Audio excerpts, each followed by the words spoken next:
मैत्रिणींनो, अपर्णास किचनमध्ये तुमचं सर्वांचं खूप स्वागत आहे। आज आपण करणार आहे बघा ही मस्त अशी चमचमीत आणि झणझणीत अंडा करी। यासाठी आपण काय काय रेसिपी करणार आहे, काय काय मसाले घेतले आहेत, वाटण काय केलं आहे, हे सगळं आपण असं व्यवस्थित बघूया। शेवटपर्यंत व्हिडिओ पहा म्हणजे तुम्हाला पूर्ण रेसिपी कळेल। अशी मस्त अंडा करी करण्यासाठी आपण पहिल्यांदा काय काय साहित्य घेतलेलं आहे ते पाहूया। इथे आपण अर्धी वाटी तेल घेतलेलं आहे। साधारण 6 अंड्याचा मी अंडा करी करणार आहे, त्यासाठी हे साहित्य।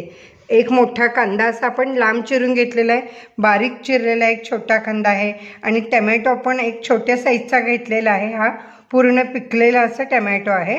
त्यानंतर आपण धने, जिरे, लाल मिरची पावडर किंवा चटणी तुमच्या घरामध्ये जी असेल तर ती तुम्ही, माझ्याकडे अशी मी ही चटणी वापरते, ती चटणी आहे कांदा लसूण चटणी किंवा साधी चटणी। त्यानंतर लसूण एक गड्डा आणि आलं हे साधारण 1 इंचभर असं आहे। कोथिंबीर घेतलेली आहे भरपूर।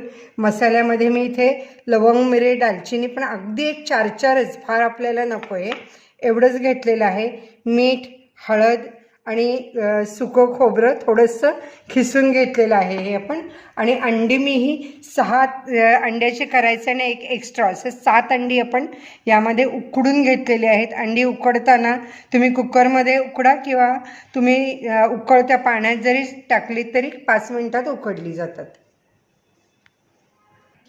अंडी अशी मी ही टोचून घेणार आहे बघा।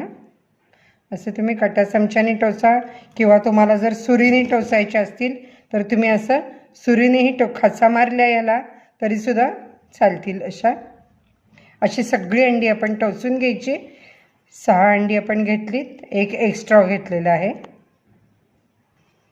1 चमचाभरच मी असं हे तेल घेतलेलं आहे आणि या तेलामध्ये थोडीशी आपण चटणी किंवा लाल तिखट हे घालायचं आहे आणि थोडंसं असं हे आपण परतायचं। आता यामध्ये आपण ही अंडी ठेवायची आहे म्हणजे मसाला चांगला आतपर्यंत लागतो।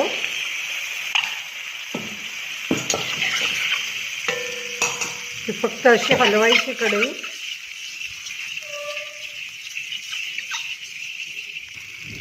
अंडी ही आपण परतली की आपण आता काढून घ्यायची। साधारण पाववाटी तेल मी यामध्ये घालते आणि त्यात मसाला आपण लवंग, मिरे आणि दालचिनी हा घातलेला आहे।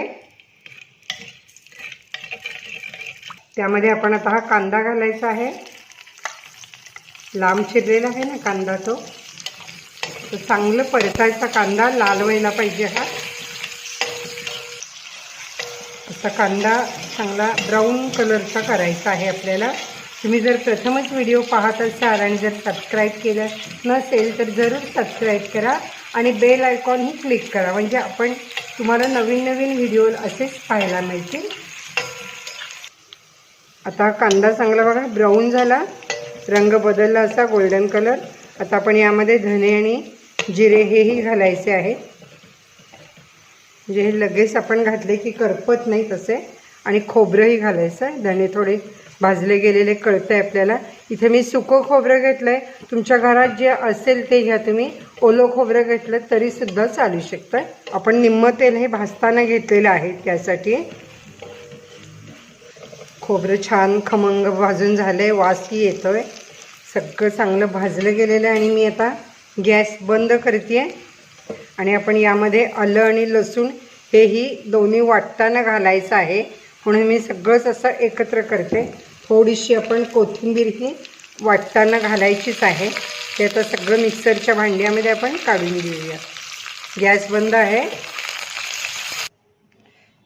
हे मिक्सरच्या भांड्यात घेतलं आहे, यामध्ये आपण साधारण अर्धी वाटी पाणी घालूया आणि हे मिक्सरमध्ये आपण चांगलं पेस्ट करून घ्यायचं। आपलं मिश्रण वाटून झालेली आहे, अगदी सॉफ्ट वाटायचं, जेवढं शक्य होईल तेवढं बारीक करा।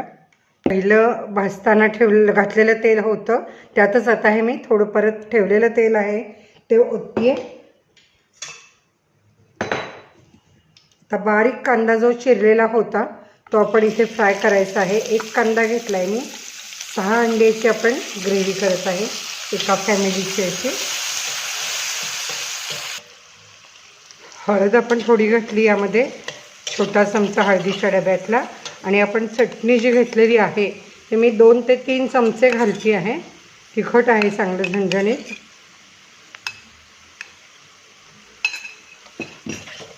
कांदा आता चांगला फ्राय झालेला आहे आणि आपण आता यामध्ये टमॅटो घालायचा.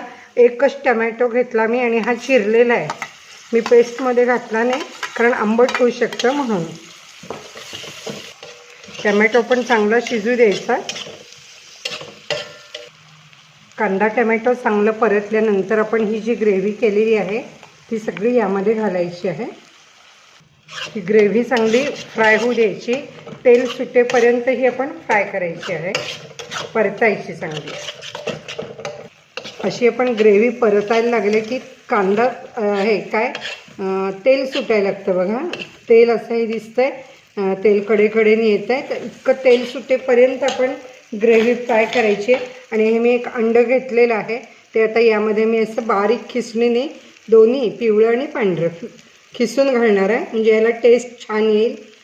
कारण आपण फोडून ग्रेव्ही करतो तेव्हा डायरेक्ट टेस्ट येते, पण या अंड्याला असं खिसून घातलं.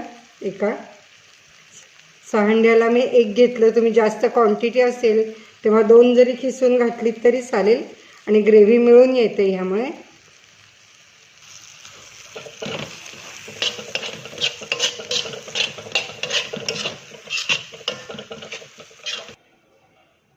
आता पाणी इथे उकळत ठेवलेलं आहे. साधारण आपल्याला जेवढं पाणी पाहिजे 6-7 वाट्या तेवढं पाणी मी हे उकळते.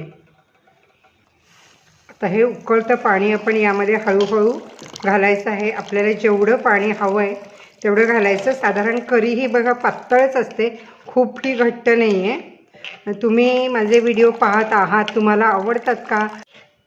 साधारण 1 टीस्पून भरून मीठ मी हे शेवटी घालते आहे, म्हणजे आपल्याला क्वांटिटी कळते किती झालेली आहे ग्रेव्ही. त्याप्रमाणे आपण इथं मीठ घातलेलं आहे आणि हे सगळं मस्त असं हलवून घ्यायचं. 2 ते 3 मिनिट चांगलं उकळायला पाहिजे हे. थोडीशी कोथिंबीर अशी घालूया आणि एक अंड्यात आपण अलगद या ग्रेव्हीमध्ये सोडायचं आहे. असं आपलं अंडा करी तयार झालेली आहे. ते तुम्ही नक्की करून बघा आणि तुम्हाला मगाशी सांगितलेलंच आहे की जरूर लाईक मात्र करा.